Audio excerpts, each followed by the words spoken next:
ajustar,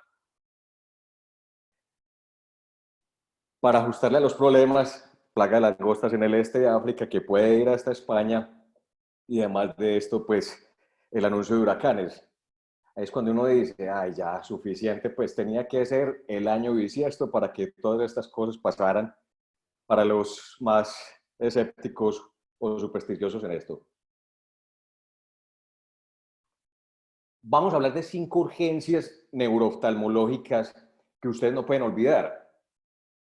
Básicamente esto es importante, yo sé que muchos tienen urgencias en sus diferentes especialidades, pero finalmente a lo que a ustedes les toca es una pérdida visual como resultado. Pero cuando nos preguntamos que alguna manifestación visual puede hacer lo correspondiente a una urgencia vital. Ya el doctor Musi en conferencias anteriores les demostró que, por ejemplo, las emergencias hipertensivas a ustedes también les toca diagnosticarlas. Entonces vamos a hablar de otras condiciones. Vamos a hablar de condiciones que tengan alguna manifestación visual, pero que pongan en riesgo la vida o que pueda generar secuelas neurológicas graves. Entonces vamos a hablar de 5 situaciones específicas. Miremos la primera urgencia. La primera urgencia va a ser pérdida visual transitoria. Miremos este caso, 60 años, hipertenso, diabético, tabaquismo, y presenta una pérdida visual transitoria que le duró 10 minutos. El paciente lo refiere como una cortina y lo manifiesta después de una comida copiosa. El examen neurooftalmológico es normal. Yo quiero que miren este es el fondo de ojo del paciente. Me dirán ustedes qué tan normal o anormal es el fondo de ojo. No veo el chat en el momento, pero quisiera que opinaran en el chat qué es lo que ven, qué es lo que encuentran en este caso. La Luisa dice que una placa de Hollinghurst. Muy bien. Entonces, miren que es algo que puede pasar desapercibido si no lo buscan con detalle.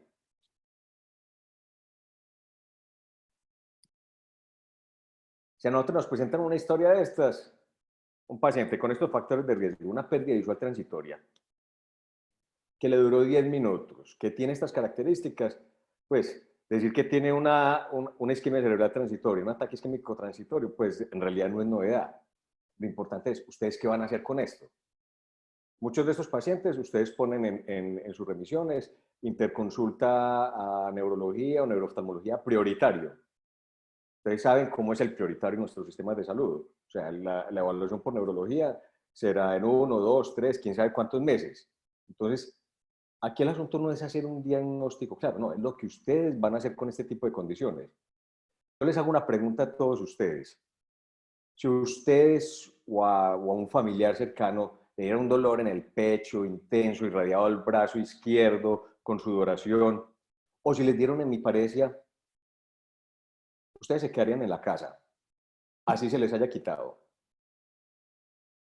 Yo apuesto que la mayoría diría, no, me voy inmediatamente para urgencias. Y si es así, ustedes cuando les llega el paciente, ¿por qué no envían a urgencias a un paciente que tenga una isquemia cerebral transitoria? Es la misma situación. Es la misma situación. Entonces aquí el mensaje principal es que si ustedes tienen un paciente con una condición de estas, ustedes deben de enviarlo a urgencias. Deben enviarlo a urgencias porque este paciente tiene que ser adecuadamente estratificado y estudiado como un equivalente a un evento vascular cerebral. Entonces, ¿por qué pone en riesgo la vida de una situación de esta? Digamos que en términos generales vamos a encontrar que el riesgo que tiene el paciente de un evento vascular no es despreciable. Estamos hablando de un 11% en la primera semana y estamos hablando de un 30% en los próximos años. Pero el problema aquí es que el infarto cerebral es la tercera causa de muerte en los países desarrollados. Entonces no estamos hablando de una condición que es inocua. Entonces, si vemos otros estudios que son un poco más terroríficos con los resultados, miren por ejemplo esto. Este estudio de 1.500 pacientes, que es un estudio inglés, miren que la mayoría de pacientes que tuvieron un infarto cerebral, casi la mitad tuvieron una isquemia cerebral transitoria la semana anterior. Entonces, en sus manos está básicamente la salud y el bienestar de estos pacientes. Si volvemos al caso clínico, muy bien ahorita por los que dijeron que tenía una placa de Hollenhorst, excelente, pero listo, muy bien, hicieron el diagnóstico de la isquemia cerebral transitoria, pero ¿cuál es la causa de la isquemia cerebral de este paciente? ¿Ustedes qué creen?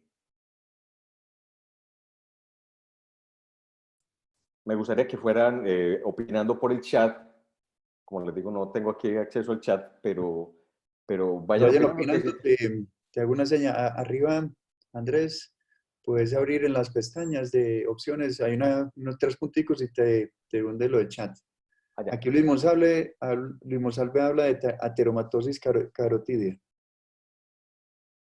Perfecto, regálenme un segundo. Corazón, válvula calcificada, pero Luis Cárdenas.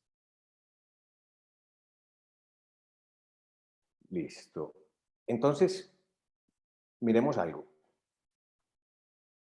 Si yo tengo un paciente de estas características, obeso, hipertenso, diabético, fumador, y tengo una placa de Hollenhorst, mi primera opción es descartar una estenosis carotidia crítica, porque lo que están viendo en esa placa de Hollenhorst es una placa de colesterol.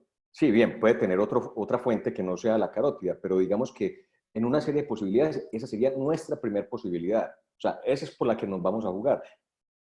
Hay que considerar cuál es la posible causa para uno tener más o menos una aproximación diagnóstica en estos casos. Muchas veces los pacientes, ay, doctor, es que traje todos los exámenes y no traje el Doppler, por poner un ejemplo. Uno dice, no, pero es que ese es el que más necesito en este caso.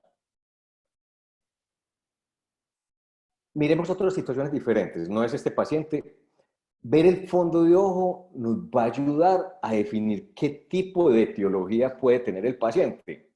Ya como les decía, el doctor Musi ha explicado magistralmente en muchas de sus conferencias, pero yo quiero que miren estos dos fondos de ojo. Entonces, concentrémonos en el del lado izquierdo de la pantalla y díganme qué opinan. Voy a empezar. Sí, tenemos una placa de Hollenhorst, es una placa de colesterol. Miren que el color es como color anaranjado. Lo importante es que aquí está en la primera o segunda bifurcación. Está en toda la bifurcación.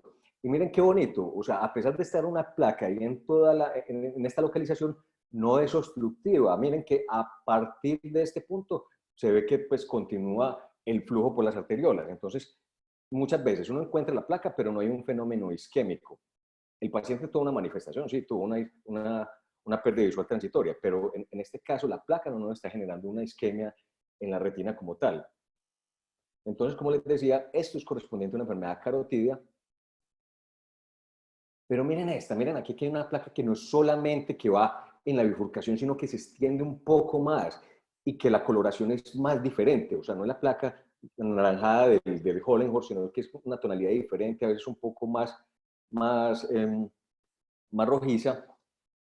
Esto sí ya nos diría, vea, esta placa puede ser de fibrina y esta placa de fibrina sí puede ser oclusiva y corresponde posiblemente a un fenómeno cardioembólico. Un fenómeno cardioembólico estaríamos hablando, por ejemplo, una fibrilación auricular, por poner un ejemplo. Entonces, mire que el fondo de ojo nos da pistas, nos ayuda a decir, vea, podemos estar en esta situación.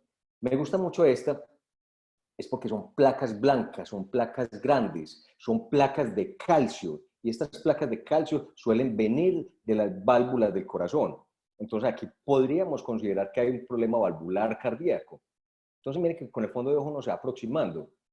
Como les digo, pues para eso no está el ecocardio, para eso no están las otras cosas. Sí, pero por ejemplo, si yo tengo un evento vascular, mi obligación es buscar cuál es la causa de lo que está ocurriendo. Una ecocardiografía transtorácica, por ejemplo, sería insuficiente en estos estudios. Una ecocardiografía transtorácica no me permitiría ver ni la auriculilla ni el arco aórtico, que ahí podemos tener una fuente embólica, una placa ulcerada, etcétera.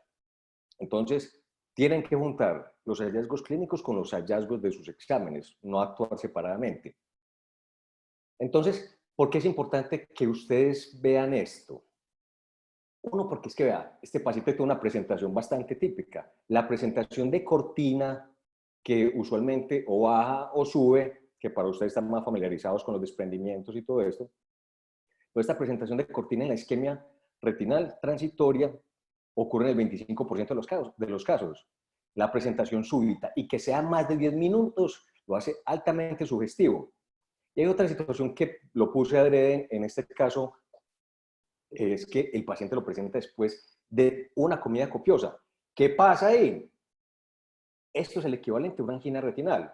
Cuando un paciente tiene una comida copiosa, claro, todo el flujo sanguíneo se va al lecho esplénico y hace un robo vascular en territorios donde hay un flujo crítico. Entonces, estos pacientes pueden presentar estas isquemias después de esto o, o al pararse, por ejemplo, rápidamente, pero no es exclusivo de la estenosis carotídea, sino que se puede ver en otras situaciones que pongan el límite del flujo sanguíneo ocular al límite, como en las disecciones. Pero muchas veces los pacientes no definen nada. Y si es una persona que tenga un bajo nivel cultural o una persona del campo, perdió la visión. Ah, sí, ¿en qué ojo? Ay, yo no me acuerdo. ¿Y en qué ojo? Ay, no sé, creo que el izquierdo. No, no, no, mentira, doctor, el derecho, el derecho. Miren, a veces necesitamos una certeza en la información para poder hacer los diagnósticos. Entonces, es muy importante que le preguntemos al paciente, ¿cuánto duró la pérdida visual? Si la pérdida es de segundos, muy poco probable que sea un fenómeno vascular. Muy poco probable. Puede ser oscurecimientos transitorios de visión, puede tener un drusen de la cabeza nervio óptico, en fin, muchas otras condiciones, incluso de superficie ocular. Muchos pacientes se quedan, no, es que perdí la visión un momentico, vi borroso, mentiras que era un ojo seco. Pero usualmente estas condiciones duran segundos, no los 10 minutos o más que les mencionaba ahorita de los eventos vasculares. Pero cuando esa pérdida visual monocular dura menos de 15 minutos, digo, uy, es muy posible que sea una isquemia cerebral transitoria. Más de 15 minutos a horas también podría ser una isquemia cerebral transitoria, pero entraría el diagnóstico diferencial de las migrañas. ¿Qué nos ayudaría a hacer el diagnóstico diferencial con la pérdida de visión o la visión borrosa, distorsionada que ven los pacientes durante las crisis de migraña? La cefalea y la bilateralidad. Y muchas veces los escotomas centellantes que acompañan la migraña. Entonces, si logramos hablar y ustedes logran interrogar un poco más al paciente, se van a dar cuenta si es una condición con sospecha vascular o no. Entonces, este estudio que es clásico del estudio Dodge es bastante interesante porque es que cuando nos enfrentamos a este tipo de pacientes, miren lo que encuentran. Si el paciente tiene el síntoma de lo que reportaba el primer caso, que es una cortina que baja, que el inicio fue súbito y que dura entre 1 y 10 minutos, la posibilidad de una estenosis carotídea es bastante importante. Estamos hablando de estenosis que en neurología denominamos sintomáticas, o sea que son por encima del 70%, o sea que requieren algún tipo de tratamiento, sea endarterectomía o angioplastias en algunos casos seleccionados. Pero lo que más me gusta de este estudio es que, miren, el no recordar la naturaleza o el tiempo de pérdida visual fueron asociados con carótidas normales. O sea, que esos pacientes que no le definen a uno nada, no, es que no sé, es que sí, pero no. Esos pacientes que no son claros en la información que dan, posiblemente no van a tener una enfermedad carotídea. Las últimas guías de isquemia cerebral transitoria, de ataque isquémico transitorio, que es el término adecuado, son del 2014. En ellos, y por resumirles de manera grande, todos estos pacientes los tenemos que estratificar. Hay en algunos países que hay unidades para este tipo de pacientes en los que se hacen los exámenes rápidamente, en menos de 24 horas, esos pacientes no necesitarían hospitalización. Pero si no tenemos la posibilidad de tener exámenes en menos de 48 horas, estos pacientes es mejor ingresarlos a un servicio de urgencias y obviamente pues hacer todo el estudio vascular completo que consiste en resonancia para todos, idealmente tomografía si no hay la disponibilidad del recurso, pero necesitamos una evaluación vascular que nos evalúe los vasos desde el callado aórtico hasta los vasos intracerebrales. Y además de eso necesitamos ecocardiografía, como les decía ahorita, ojalá transesofágica y Holter.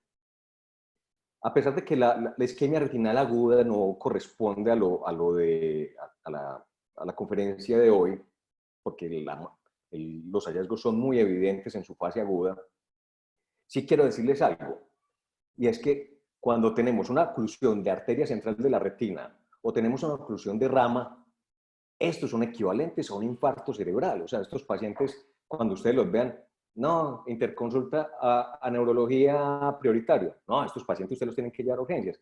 Miren, por ejemplo, este estudio en el que demuestran, a pesar de que es un reporte de caso, pero se hace una revisión, y dice, si yo tengo un paciente con una oclusión de rama o una oclusión de arteria central de la retina, si les hago una resonancia, 1 de cada 4 va a tener otras lesiones isquémicas en la resonancia. Y eso es gravísimo, porque estamos hablando de que es un paciente que posiblemente tenga un evento cardioembólico y que en cualquier momento pueda generar un nuevo infarto cerebral. Como les decía, en manos de ustedes está la salud del paciente. Entonces, estos pacientes hay que dirigirlos específicamente a un servicio de urgencias. Vamos a nuestra segunda urgencia, que es una pérdida visual monocular, pero además de eso, edema de disco óptico.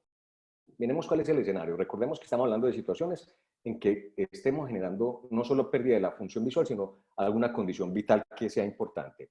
Hombre de 60 años, hipertenso, tabaquismo, pérdida visual en el ojo derecho. Cuando ustedes lo evalúan, tiene visión de cuenta de dedos en el ojo derecho, el ojo izquierdo es normal y el fondo de ojo es este.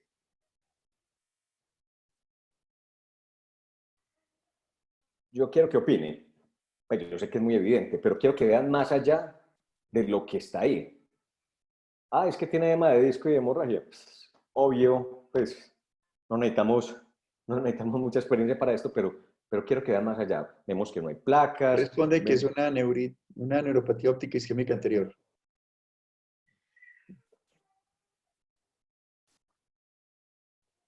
Y yo les devuelvo la pregunta, ¿es una neuritis óptica típica o atípica?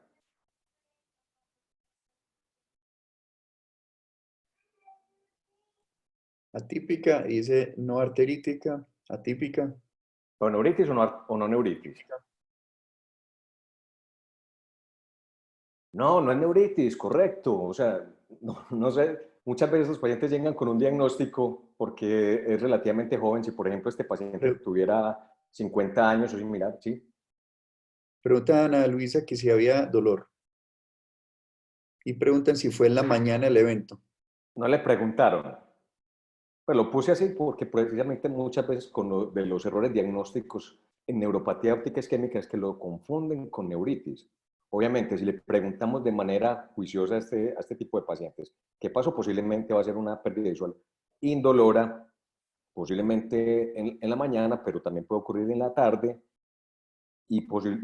a diferencia de la neuritis va a tener otras características que voy a mencionar en un momento. Entonces, Pedro Luis dice que es una neuropatía óptica isquémica anterior no arterítica por la historia presentada.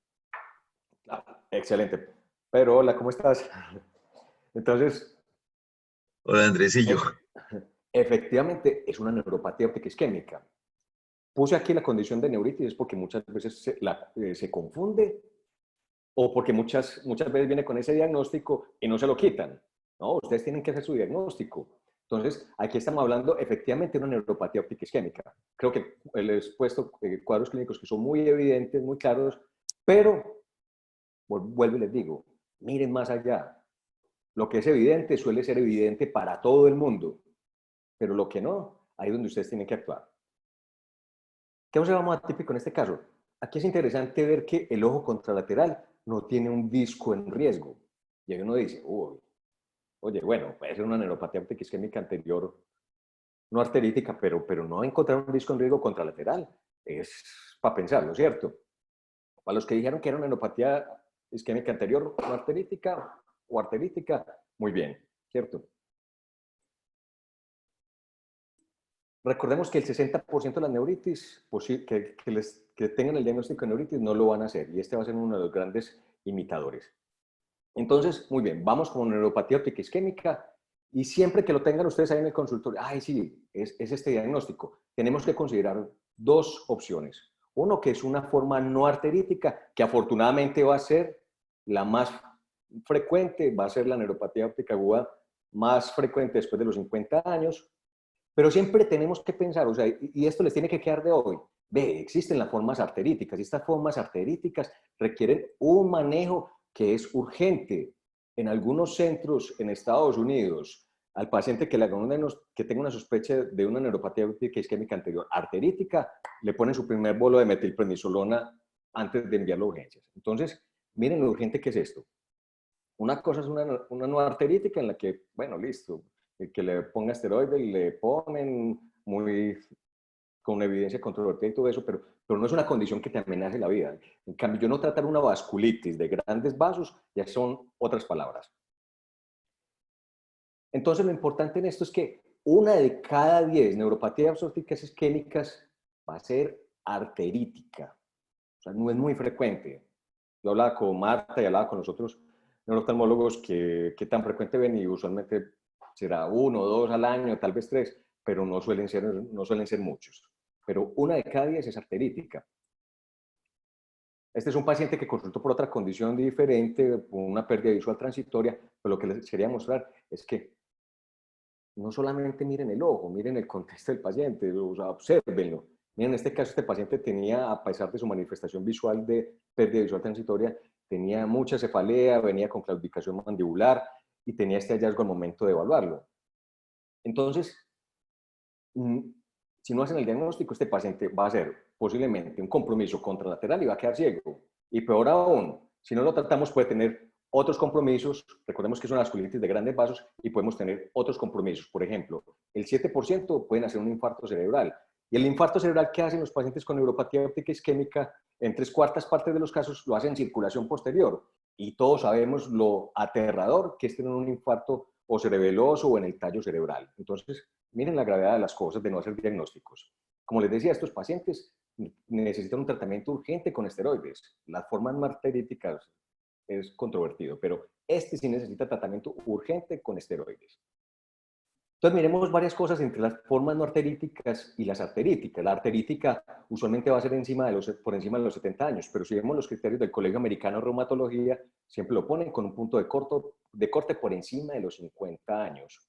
Entonces, a pesar que el punto de corte para este tipo de vasculitis es los 50, usualmente lo vamos a encontrar en personas de edad. En personas de edad, que además de eso seguro van a tener hipertensión, diabetes, van a tener, además de eso, factores de riesgo vasculares que nos pueden confundir con esto.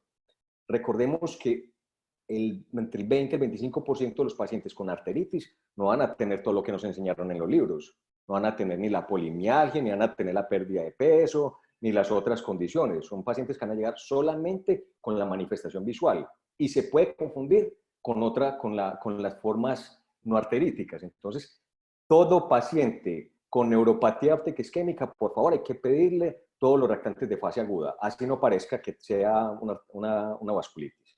A todos hay que pedirles hemograma, sedimentación, hemograma para ver que no tengan anemia, enfermedad crónica, sedimentación y PCR como reactantes de fase aguda, y además de eso hay que pedirles ferritina si se puede, porque una hiperferritinemia en estos casos también nos ayudaría en el diagnóstico diferencial. El rango de la neuropatía óptica isquémica suele estar entre los 60 y los 70. El género en realidad pues no nos ayuda mucho. Como les decía, los síntomas sistémicos en la forma arterítica va a haber un 25% que no va a tener ni la clásica los síntomas de polimialgia, de rigidez matinal, de pérdida de peso, fiebre, etc. El dolor en la forma arterítica es muy frecuente. En la no arterítica va a ser un poco ocasional. Y el fondo de ojo nos puede ayudar. Hay el edema pálido de la arteritis. El edema pálido de la arteritis ayuda, pero no podemos confiarnos en el fondo de ojo para decir si es arteritis o no. Si lo encontramos bien, pero si no, no. La sensibilidad del fondo de ojo para diferenciar formas arteríticas de no arteríticas es alrededor del 50%, o sea que es como una moneda al aire. La excavación en las formas arteríticas es normal, y era el caso que les ponía. Mientras que en la forma no arterítica vamos a encontrar un disco en riesgo. Obviamente no podemos evaluar el disco que está afectado porque está con edema y hemorragias, pero el disco contralateral, si vemos un disco en riesgo, nos apoya la sospecha de que sea no arterítica. Pero si vemos un disco normal, con excavaciones normales, como en este caso, ahí sí tiene valor. El compromiso del segundo ojo en una forma arterítica es una situación que tenemos que prevenir, que posiblemente pueda generarlo en 2/3 partes en días o semanas, mientras que en la no arterítica tenemos un porcentaje más o menos de compromiso controlar de 15% 5 años. Y los reactantes de fase agudos que ya les contaba y la respuesta a esteroides, que en las formas arteríticas son bastante importantes. Entonces, miremos un edema pálido, que lo describen como milky, como lechoso, mientras que en la forma no arterítica lo que vamos a ver es hiperemia por la perfusión de lujo que hay en el disco óptico. Si lo encontramos, bien, excelente. Si vemos una imagen como la que tenemos aquí al lado izquierdo, excelente, ya tienen un diagnóstico. Pero si no, no se confíen. Hay que hacerles a todos sedimentación, PCR, etc. Entonces, cuando las perlas de este segundo caso, en una forma arterítica, tenemos que sospecharla en un paciente que consulta por una neuropatía óptica isquémica anterior y que haya tenido pérdida visual transitoria antes o diplopia en semanas anteriores. Y esto ocurre en el 10% de los casos. A estos pacientes siempre hay que preguntarles este dato. Y lo otro, ojo contralateral con excavación normal, el edema pálido que les acabo de mostrar, esas serían las cosas que nos ayudarían. Miremos esta tercera urgencia, una anisocoria aguda dolorosa. Miren este caso clínico, joven de 30 años que presenta mucha cefalea luego de haber asistido a un concierto de rock. Y las mamás, porque las mamás ven todo lo que los demás no vemos, me dijo, usted tiene los ojos raros, yo le veo como los ojos raros, y lo envía al oftalmólogo. La evaluación oftalmológica por su oftalmólogo es normal, y yo quiero que ustedes opinen, ¿qué le ven aquí de raro? Opinen en el chat.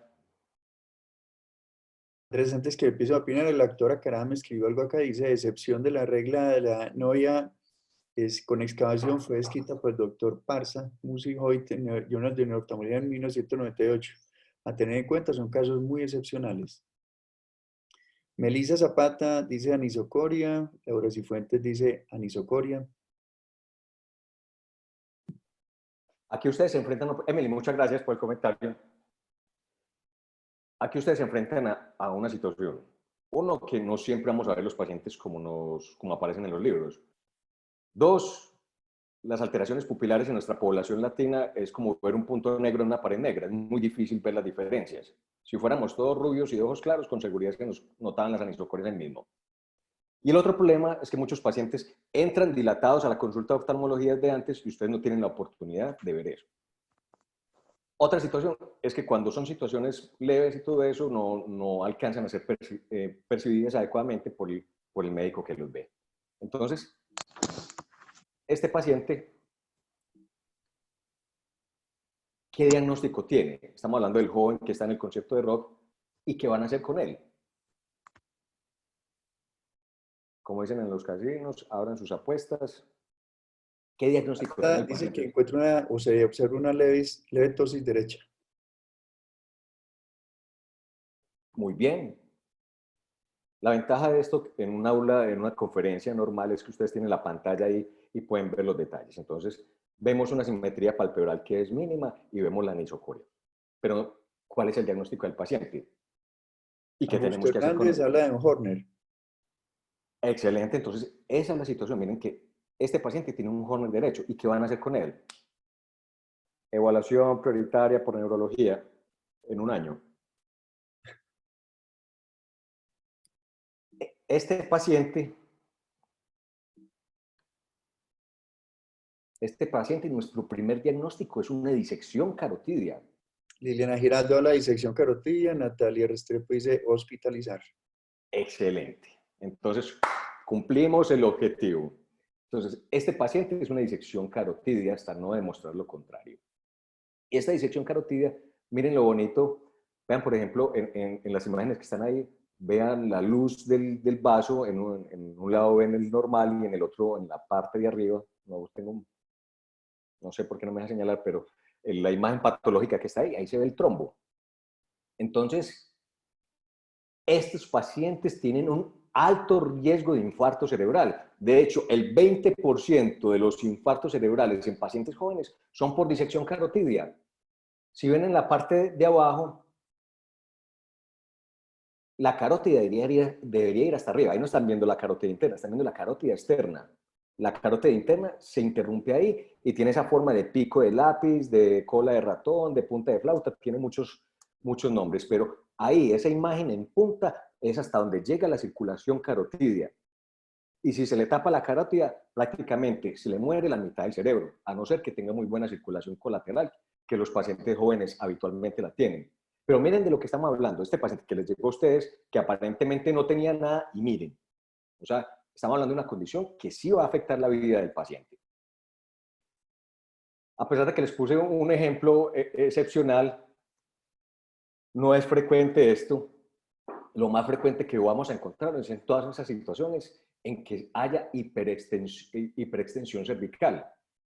Esto ocurre para nosotros en nuestros medios que hay tanto accidente de tránsito, usualmente el efecto del latigazo que ocurre en las colisiones en los vehículos, pero puede ser cualquier otra condición. De hecho, hasta en maniobras quiroprácticas, ven y yo te estiro. No, yo después de ver todas estas cosas, yo diría, nunca más una maniobra quiropráctica ni nada de estas cosas.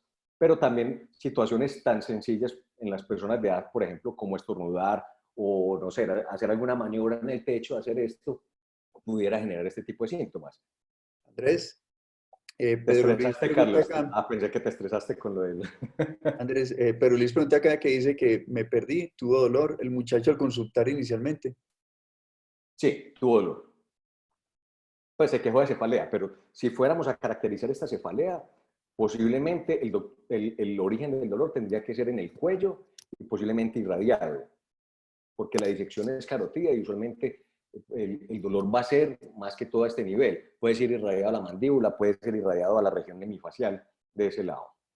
Entonces, si no hay dolor, el diagnóstico de disección cae notablemente. O sea, mejor dicho, para que haya disección, tiene que haber dolor posiblemente. Entonces, miren que este tipo de movimiento de cabeza durante los conciertos no solamente va a generar disección, sino que también genera hematomas subdurales. Entonces, bueno, hay muchos reportes de casos, de muchas cosas. No me ven qué interesante. Entonces, cuando nos dicen Horner, nosotros queremos una situación de estas.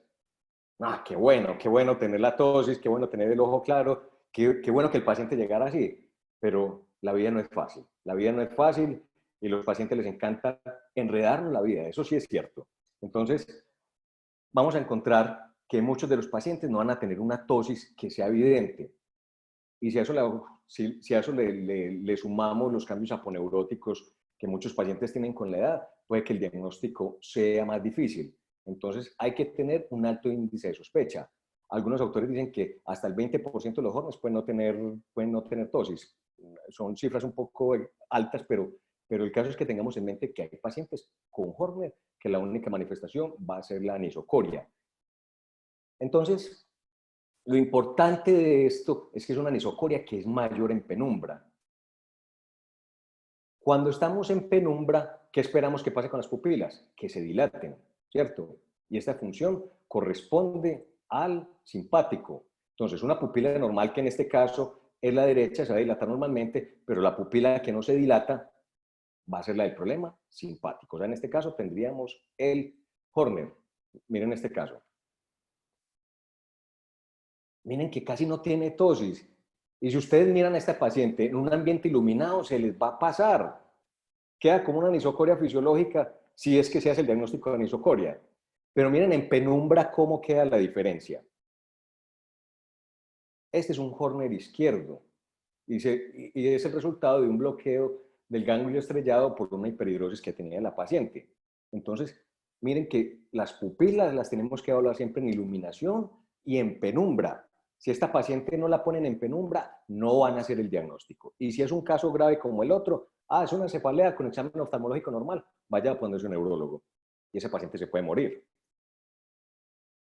Pues la idea no es generarles pues a ellas hoy con los pacientes, pero la idea es como abrir, abrir la mente un poco.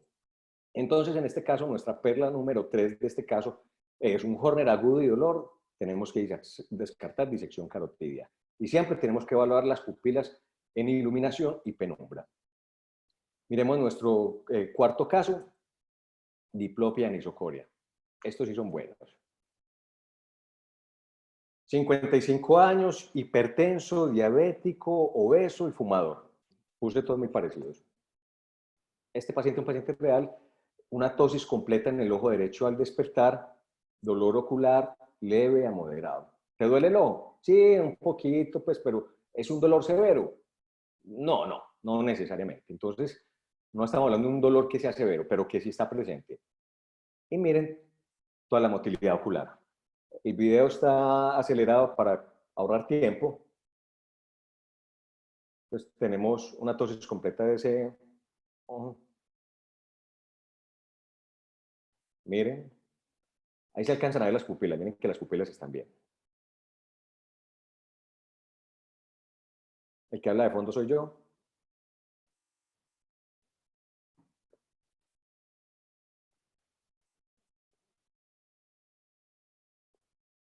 Ahora, hagan sus apuestas. ¿Qué diagnóstico tiene el paciente?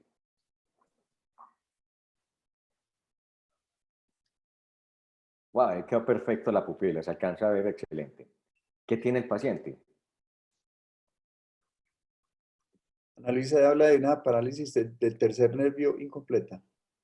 Perfecto. Ana Carolina, parálisis incompleta del tercer par derecho. No le digamos par, por favor. Pero Recordemos Luis, parálisis casi completa con respecto pupilar. me dicen tercer par y me Ana va dando el Carolina, corrige el escozor. nervio. Dicen tercer par y me va dando la angina con esto. Recordemos que par es 2 y aquí hay un nervio comprometido. Entonces, digamos, tercer nervio craneal. Entonces, tenemos una parálisis completa del tercer nervio craneal derecho con pupilas respetadas. No quise poner incompleto o completo porque a veces se presta a confusiones. Para algunos incompleto es sin las pupilas, pero a otros incompleto es que el rango de movimiento del músculo extraocular está comprometido parcialmente. Entonces se genera confusiones. Entonces, una parálisis de tercer nervio craneal derecho con pupilas normales. Esta es la foto del mismo paciente. Aquí se las muestro en iluminación. Sí. Pedro Luis pregunta que está en 55 años, ¿cómo está la glicemia? Como es un paciente real, no me acuerdo. No lo puse específicamente porque no tenía la información en ese momento, pero no asumiría que, no sé, tal vez parcialmente controlada, pero no tengo el dato pero de este paciente en particular. Si era hipertenso, diabético, relativamente joven, pero eso, y posiblemente también tendría una apnea del sueño y otras cosas al juzgar por las características del paciente. No tengo datos de laboratorio al momento que hice la conferencia.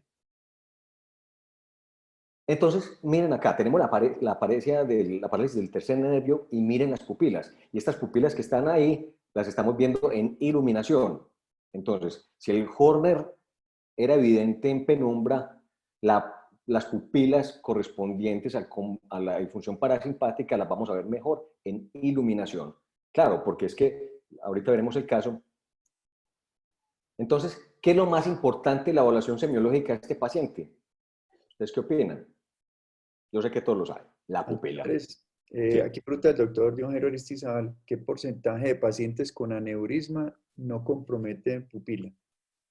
Ahorita lo vamos a mencionar porque voy a poner otro caso, pero ya vamos para allá.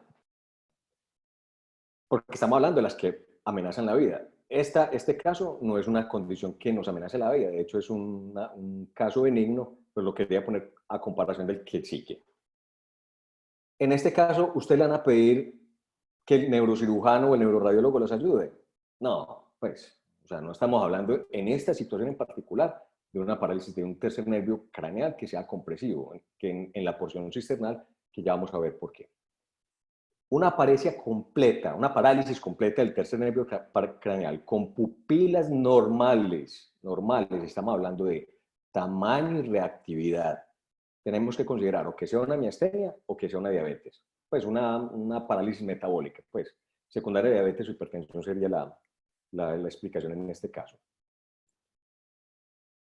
Entonces, ya teniendo esto, ¿cómo sería entonces la anisocoria, respondiendo a la pregunta del doctor, por una parálisis del tercer nervio? Ahora sí, sería así. Exactamente. A todos les ha pasado y aplica a novio o novia para cualquiera de las dos situaciones. El ojo está hacia afuera, hacia abajo y con una pupila así para poder ver el celular de su pareja.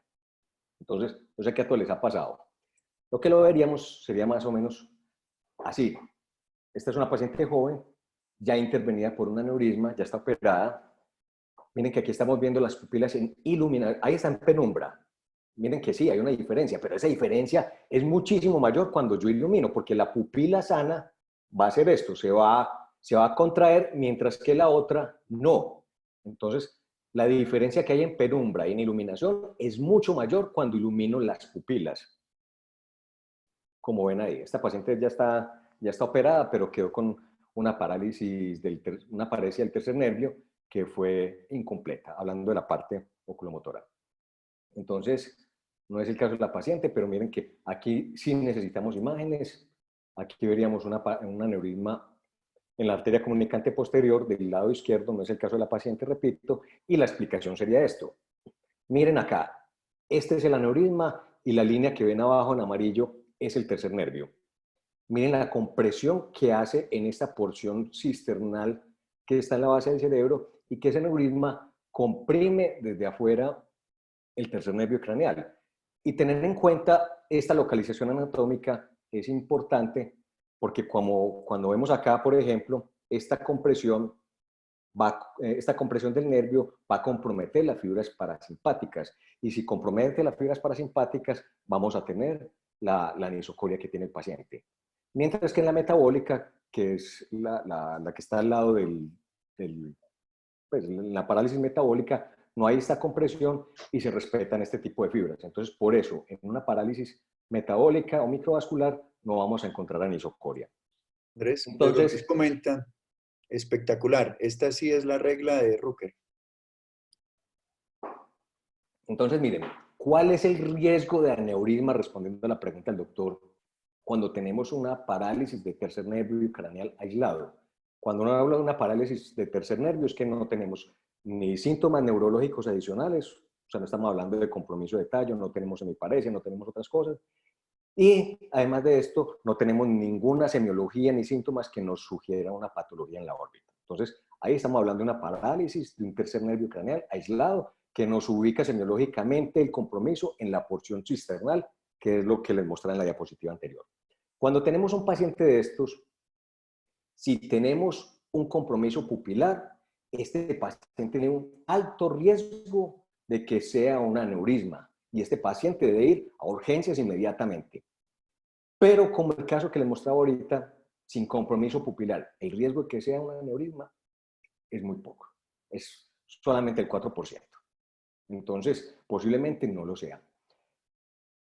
Pero como la vida no es fácil, como les decía, cuando ese tercer nervio es incompleto, y cuando estoy hablando de incompleto no estoy hablando de la pupila, sino que, ve, este es una parálisis de un tercer nervio, pero tiene recto medio completo, pero el recto superior un poquito, recto inferior un poquito. Esos pacientes que tienen una parálisis incompleta, hablo del compromiso oculomotor, como les decía, así no tenga pupila, nos ponen una alerta. Este es el tipo de pacientes que los autores siempre sugieren, revíselo cada 2 días, cada 4 días. No podemos hacer eso. Eso era muy bonito en las condiciones de salud. No sé qué habían antes, pero nosotros es muy difícil que podamos ver un paciente tan frecuentemente. Entonces, este tipo de pacientes podrían tener un riesgo de aneurisma de un 30 a un 40%. Entonces, esto es muy importante. El primer paciente que les mostré, miren que era una parálisis completa, con tosis completa, con el compromiso oculomotor completo, pero sin pupila. Esa sería nuestra primera opción acá. Incompleto se comportaría como el caso que les acabé de contar, que les acabé de mostrar que estaba recién operada, que es así, es una parálisis incompleta, pero tiene el compromiso, este sí tenía el compromiso pupilar, pero si no lo tiene, igual, si la están viendo en el consultorio, deben de remitirlo. Entonces, nuestra pela número 4 es que una parálisis de tercer nervio craneal con compromiso pupilar es un aneurisma del tercer... aquí puse lo que no era, pero es un aneurisma de la arteria comunicante posterior hasta no demostrar lo contrario. Y lo importante es que si ese aneurisma se rompe, la posibilidad de mortalidad es del 50% en el primer mes. Entonces, es otra condición que amenaza la vida. Y de estos 2 últimos casos nos queda como una enseñanza. Las anisocorias con tosis o con diplopia son urgentes. Estamos hablando, un Horner que tiene una tosis y tiene anisocoria. Una parálisis de un tercer nervio tiene la tosis y tiene anisocoria. Entonces, quédense con ese mensaje, que todas estas, no todos los pacientes los podemos meter en este concepto, pero Pero un paciente con anisocoria, con tos y isodiplopia, los tenemos que pensar como urgentes, a no ser que tengamos otra explicación para esta situación. Nuestro último caso, cefalea aguda y pérdida visual. Entonces, último paciente del día, todos felices, ya nos íbamos para la casa, estamos hablando de la época antes de la cuarentena, y aparece este paciente. 45 años, cefalea súbita y severa, pérdida visual en el ojo izquierdo y exotropia, y cuando lo ven, tiene visión de cuenta de dedos en el ojo izquierdo, por eso no genera diplopia, obviamente. El paciente no va a generar diplopia porque ya perdió la visión en un ojo. Y además de eso, le encuentran una parálisis completa del tercer nervio craneal izquierdo y además de eso, hipoestesia corneal. Muy juicioso el que lo evaluó y le evaluó el reflejo corneal. Es un caso real, pues. Miren la imagen, es una parálisis de un tercer nervio, me perdonan la pixelación de la imagen, pero nos ubica en un contexto de un paciente que tiene estas situaciones. ¿Cuál sería el principal diagnóstico en este caso? ¿Qué opinan?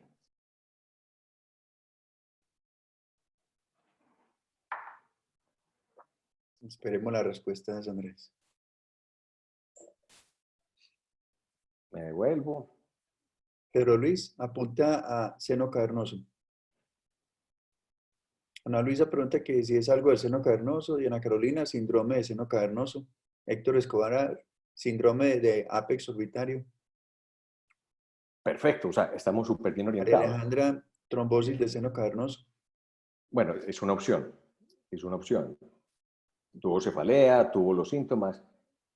Bueno, pero ¿cómo van a hacer? ¿Qué ayuda clínica les serviría a ustedes para poder hacer el diagnóstico diferencial de este paciente? Hablo en el consultorio, no estamos hablando, ya con la resonancia ya tienen el diagnóstico. Háganle un campo visual por confrontación.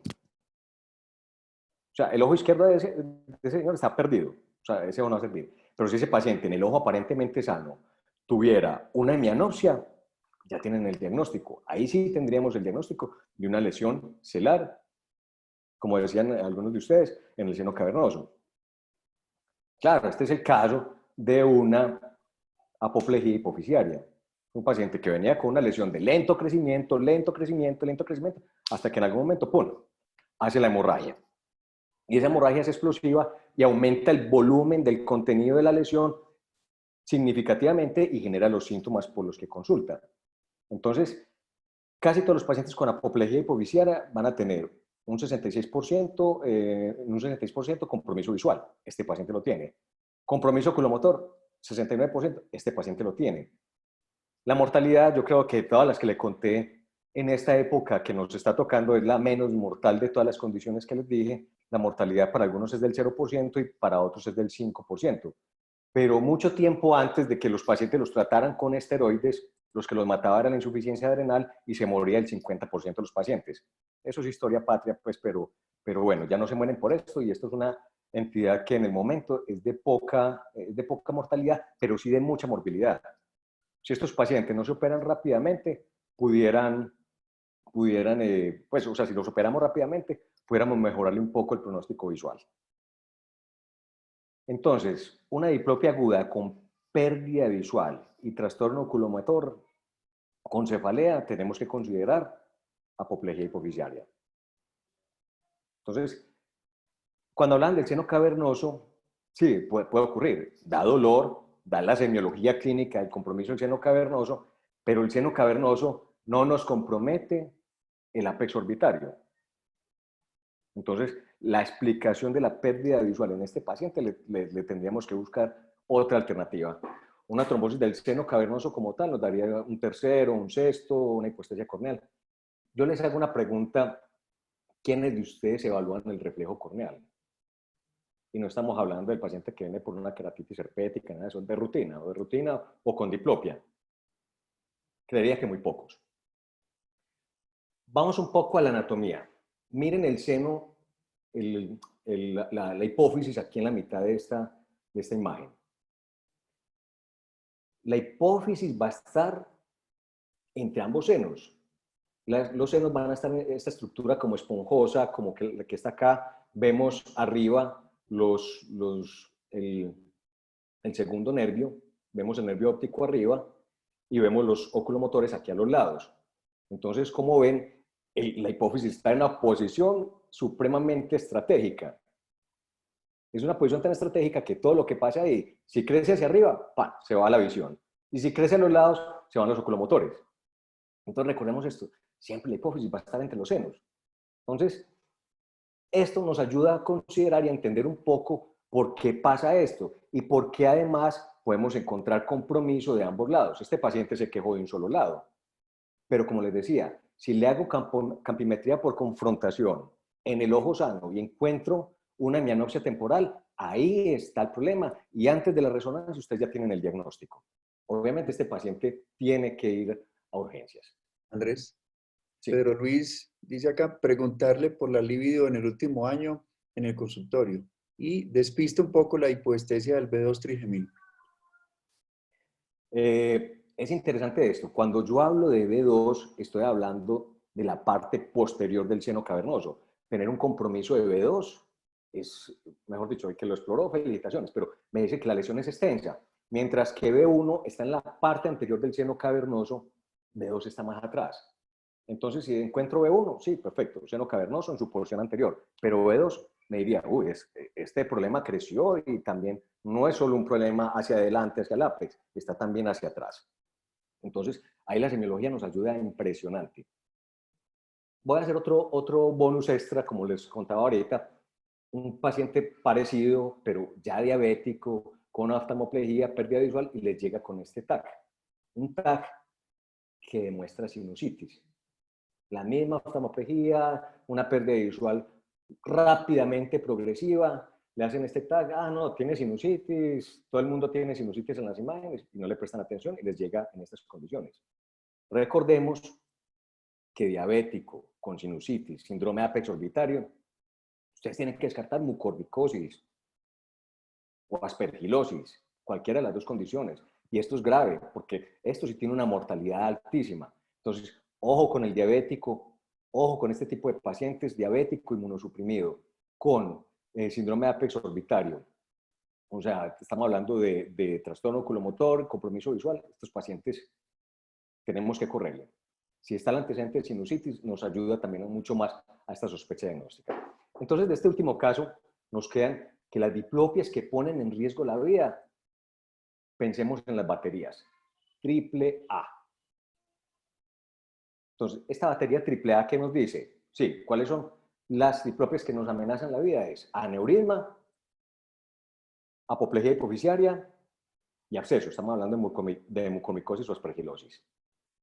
Pero estos pacientes tienen compromiso pupilar. Entonces, miren lo importante que se evalúa a los pacientes. Si ustedes entran al paciente dilatado, perdieron esta oportunidad.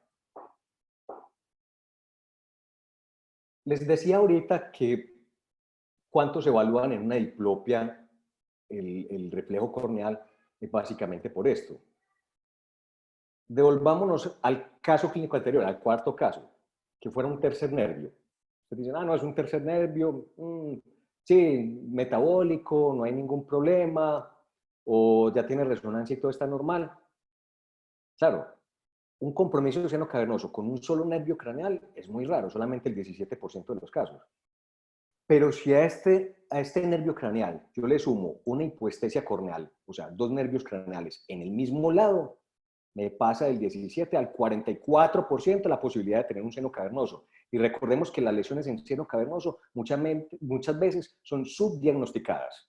Son subdiagnosticadas y nos confiamos en el reporte del radiólogo que nos dice, no, resonancia normal, no hay aneurisma y nos quedamos tranquilos. Usted no sabe si hay un meningioma, usted no sabe si es un absceso o una metástasis que apenas está empezando, pero tener dos compromisos de nervios craneales ipsilaterales, en este caso les ponía el ejemplo de un tercero, pero puede ser un sexto, pero un quinto nervio nos sumaría un segundo nervio. Y si ya tenemos tres, esa posibilidad aumenta al 56%. Y cuatro nervios craneales ya al 77%. Entonces, tienen que evaluar muy bien los pacientes. Entonces, a todos hay que evaluar el reflejo corneal. Entonces, nuestra perla número 5 es toda pérdida visual aguda más compromiso oculomotor, apoplejía hipoficial hasta no demostrar lo contrario. Estamos hablando, estos pacientes tienen mucha cefalea. Y las diplopias que amenazan la vida son esta triple A, apoplejía, absceso y aneurisma. Y todas estas tienen compromiso pupilar. Entonces, para terminar, volvamos de nuevo a las perlas. Estas perlas son, en algunos de los casos, la pérdida visual transitoria. En pérdida visual transitoria, recuerden que hay que hospitalizar a los pacientes. Esto es como el equivalente a la angina en el corazón. Siempre tenemos que ver muy bien el fondo de ojo. Recordemos que ver el fondo de ojo nos puede ayudar a determinar qué etiología es. En todas las neuropatías óptica isquémica, en segundo lugar, tenemos que descartar arteritis. Los pacientes necesitan urgente esteroides. Así no tengan el diagnóstico muy claro. Si tienen la ligera sospecha, hay que empezar esteroides. Entonces, todos estos pacientes, toda neuropatía óptica isquémica, repito, necesita sedimentación, PCR, pero no es para que les lleve la sedimentación y la PCR en 4 o 5 días, no, es para tenerla al otro día. Señora, usted sale del consultorio y tráigame estos exámenes mañana mismo, yo se los reviso por un ladito. Córner agudo, vamos a descartar disección carotidia, una paresia del tercer nervio con compromiso pupilar, aneurisma hasta no demostrar lo contrario, la topografía, la semiología, usualmente nos va a ubicar en la arteria comunicante posterior, que es la porción cisternal, cefalea aguda más alteración visual oculomotora, apoplejía hipoficiaria, recordemos triple A, aneurisma, absceso y apoplejía. Y hagamos los campos visuales por confrontación. Aquí en Colombia llevamos ya 2 semanas en cuarentena y uno ya se siente así. Y con ese panorama que les contaba al principio como tan difícil, bueno, si Tom Hanks salió de esto y salió invicto de su coronavirus y todo eso, yo espero pues que todos nos pase igual. Entonces, como les decía al inicio de la charla, es año bisiesto. Yo no soy supersticioso, pero por pura curiosidad me puse a buscar cuáles eran las cosas que habían pasado en los años bisiestos. Murió William Shakespeare, Miguel de Cervantes Saavedra, fue el fin de la dinastía Ming, el ejército de Napoleón perdió 600.000 hombres en la invasión a Rusia, se hundió el Titanic, falleció Lenin, construcción del campo de concentración de Auschwitz, asesinado Mahatma Gandhi, Martin Luther King, John Lennon, Indira Gandhi, solo para ponerlos en contexto. Entonces, ojalá este año pase rápido y pase bien. Entonces, ustedes como oftalmólogos no pueden solamente centrarse en las causas de oftalmología. Entonces, no, es que le duele el ojo y no le vi bien las pupilas y todo. Ojo seco, ojo seco, ojo seco. No, sean más juiciosos con la evaluación de los pacientes. Yo sé que el tiempo a veces no da en consulta en estas cosas, pero escuchen al paciente. El interrogatorio es fundamental y la evaluación semiológica es indispensable para tener una correlación en los diagnósticos. Entonces, neurooftalmología no es una ciencia oculta. Neurooftalmología es muchas veces de lógica, escuchar a los pacientes, de evaluar bien los pacientes. Esto era todo lo que tenía para decirles. Nos extendimos un poco de la hora, pero empezamos un poco más tarde. A todos muchas gracias por estar acá y bueno, miremos las preguntas. No sé, Andrés, si viste el chat, pero pues muchas felicitaciones de parte de muchos de los asistentes. Ahora te paso pues el texto del chat de todos. No veo el chat. Dice John Jairo Aristizábal, excelente tu charla, así se hace menos dura esta cuarentena. Abrazos. Todos te Muchas felicitan. gracias. Excelente, todos los comentarios son excelentes. Muchas gracias, Andrés. Pacientes. De todas formas, gracias. Y les recuerdo que en un rato voy a pasar el link, porque esto lo estoy grabando en Zoom, para que puedan acceder a la conferencia. Y si bien algunos compañeros no pudieron estar porque la sala estaba llena, lo puedan compartir, si Andrés me lo permite, obviamente. Y esto también lo colgamos en YouTube para que puedan tener acceso asincrónicamente a la excelente conferencia de Andrés. Muchas gracias, hombre, de nuevo. Listo, Andrés, muchas gracias. Sí. Kevin Arango, hombre, te felicito. Muchas gracias por la charla, hombre. Fantástico. Gracias, doctor Kevin. Gracias. Un buen día para todos. Andrés, a desayunar, muchacho, que usted trabajó mucho ahora. No, afuera están los niños haciendo guerra y peleando, tocando la puerta. No sé si escucharon, pero bueno, hace parte. El circo ya se despertó, entonces